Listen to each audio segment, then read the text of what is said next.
एक बार की बात है। एक छोटे से गांव में एक युवक अर्जुन रहता था। अर्जुन एक साहसी और जिज्ञासु लड़का था।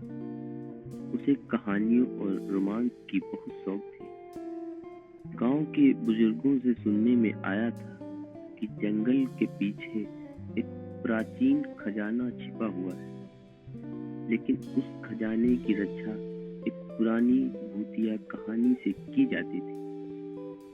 एक दिन अर्जुन ने सोचा कि वह उस खजाने की खोज में जाएगा।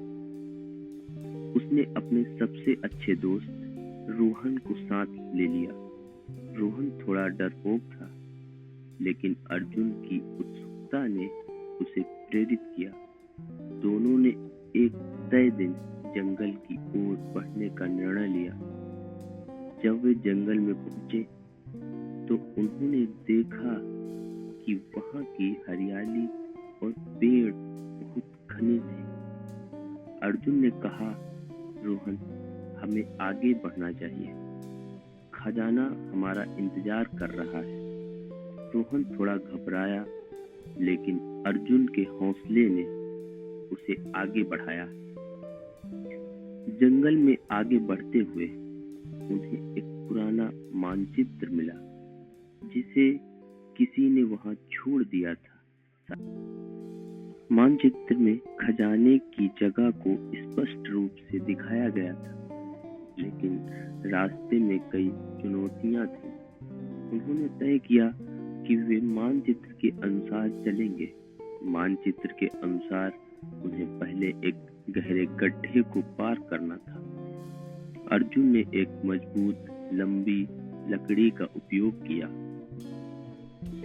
और उसे गड्ढे के पार रखकर खुद और रोहन को पार कराया।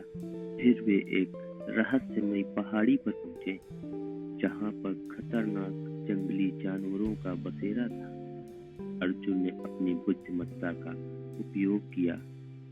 उसने जंगल के जानवरों की आवाज की नकल की, जिससे जानवर उसे पहचान न सके। उन्होंने धीरे धीरे जानवरों के बीच से गुजरते हुए पहाड़ी के दूसरी ओर पहुंच गए।